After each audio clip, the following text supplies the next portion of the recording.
विज्ञान के बारे में बेसिक जानकारी प्राप्त करेंगे। विज्ञान में कौन कौन से सब्जेक्ट है, उनके कौन कौन से पिता हैं, आप सब कुछ पढ़ते हो बायो, केमिस्ट्री, फिजिक्स, पर एक सिस्टमैटिक तरीके से। और वे से आप अभी हम देखेंगे कि साइंस की शुरुआत कैसे हुई और साइंस क्या है। तो अब देखिए, साइंस जो है ना वो ग्रीक भाषा का शब्द है। अब एक बात जरूर ध्यान रखना, साइंस में जो भी शब्द आए ना, बायो में कौन से भी शब्द आए, वो हमेशा ग्रीक भाषा की होगा। कहीं पर भी एग्जाम में आए तो ग्रीक भाषा आप करके आ जाना, ये हमेशा ग्रीक भाषा में होगा। साइंस में जो भी शब्द आ जाए, बायो किस शब्द का भाषा है तो वो भी ग्रीक भाषा का, कुछ भी आ जाए तो वो ग्रीक भाषा का होगा। तो आप देखिए, अब साइंस में कौन कौन सी सब्जेक्ट होती है, बायो होती है, केमिस्ट्री होती है, फिजिक्स होती है, और भी एक साइंस टेक्स्ट होता है, वो थोड़ा हाई लेवल का है।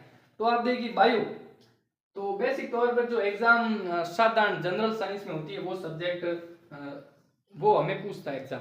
तो बायो, बायो की वर्ड जो होता है ना, बायो मतलब सजीवों का अध्ययन होता है।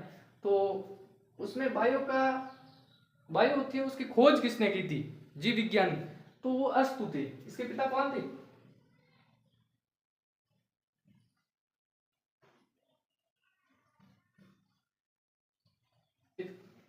बायो की खोज की थी, इसके पिता कौन थे? अरस्तु इसके पिता है, ठीक है। उसके बाद में केमिस्ट्री, इसकी खोज किसने की थी? लेवोजियर ने।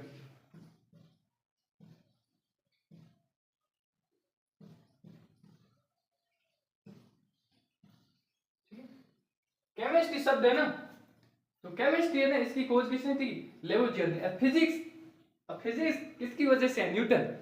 अब उस टाइम फल नहीं गिरता तो शायद फिजिक्स होती नहीं, न्यूटन साहब नहीं होते ना तो फिजिक्स होती नहीं। तो फिजिक्स का कौन है? Newton, Newton. लेकिन आधुनिक फिजिक्स का विज्ञान पिता कौन है? आइंस्टीन।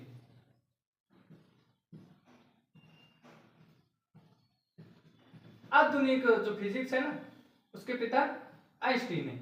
और फिजिक्स की खोज किसने की थी? न्यूटन साहब ने, गुरुत्वाकर्षण बल, और इसी तरीके से उन्होंने फिजिक्स खोज। अब हम पढ़ेंगे बायो, बायोलॉजी के बारे में पढ़ेंगे। अब पहले हम पढ़ेंगे बायोलॉजी। ये बायोलॉजी शब्द किस भाषा का है? तो ये बायोलॉजी शब्द ग्रीक भाषा का है। ये भी किस भाषा का है? ग्रीक भाषा। मैंने कहा साइंस में जो भी शब्द आए ना वो हमेशा ग्रीक भाषा की होगी। ग्रीक भाषा के बायो, बायोलॉज प्लस लॉज शब्द से बना है। बायोज प्लस लॉज शब्द से ये बना है। तो बायोलॉजी के पिता कौन है? जीव विज्ञान, अरस्तु साहब है।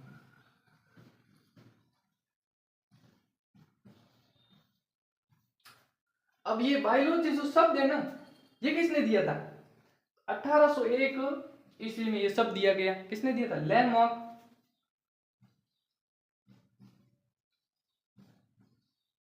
लैंडमार्क टेरिविंस। लैंडमार्क और टेरिविंस नामक दो वैज्ञानिक थे। इन्होंने 1801 ईस्वी में ये बायोलॉजी शब्द दिया था। अब एग्जामिनर ये पूछ लेगा कि बायोलॉजी के पिता कौन है, तो अर्थ है कि बायोलॉजी शब्द किसने दिया था? तो लैंडमार्क टेरिविंस ने दिया था। अब हम देखेंगे कि बायोलॉजी होता क्या है। सजीव, लाइफ टू स्टडी, मतलब सजीवों का अध्ययन। सजीवों का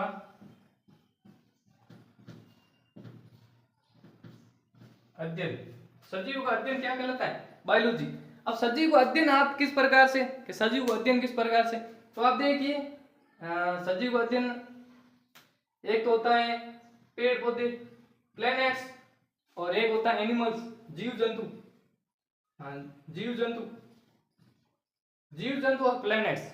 अब आप मुझे एक बात बताइए, क्या पेड़ पौधों में गति होती है? जीव जंतुओं में क्या गति होती है? जीव जंतु में गति होती है तभी तो वो चलते हैं। तो जीव जंतु में गति होती है और पेड़ पौधों में भी गति होती है। तो जीव जंतु और पेड़ पौधों में गति किस तरीके से होती है वो हम देखेंगे।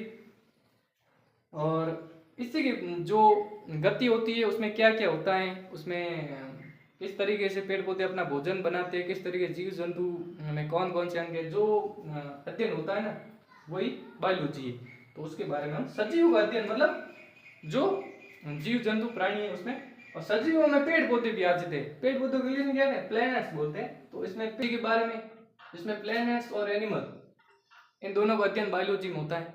तो देखिए प्लैनेट्स का मतलब होता है पादप, पेड़ पौधे जिसमें आ जाते हैं वनस्पति, और एनिमल का होता है जीव विज्ञान जिसमें जीव जंतु आ जाते हैं। तो देखिए एनिमल्स में तो होता है, ये तो पता है गति होती है, लेकिन प्लेनेट में होती है नहीं, इसका हम देखेंगे प्लेनेट्स में गति कैसे होती है नहीं। अब देखिए सूर्य है ना, ये इस चित्र के माध्यम से उस समझने का प्रयास करेंगे। अब सूर्य का प्रकाश क्या करता है, पृथ्वी पर गिरता है।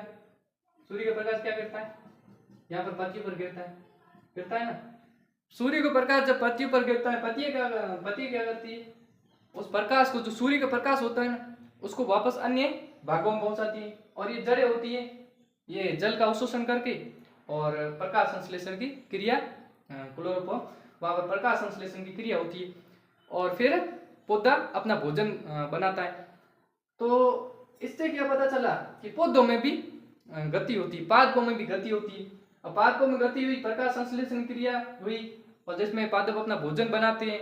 सूर्य का प्रकाश पत्ती पर गिरा और पत्तियां क्या करती है, उस प्रकाश को आगे भेजती है, और फिर प्रकाश का विघटन जल के साथ मिलकर और CO2 कार्बन डाइऑक्साइड के साथ मिलकर और फिर अपना भोजन बनाते हैं पेड़ पौधे।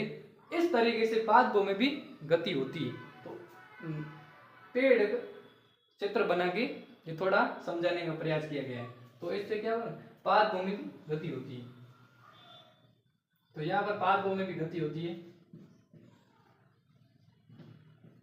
पादपों में क्या होती है, गति होती है। पादपों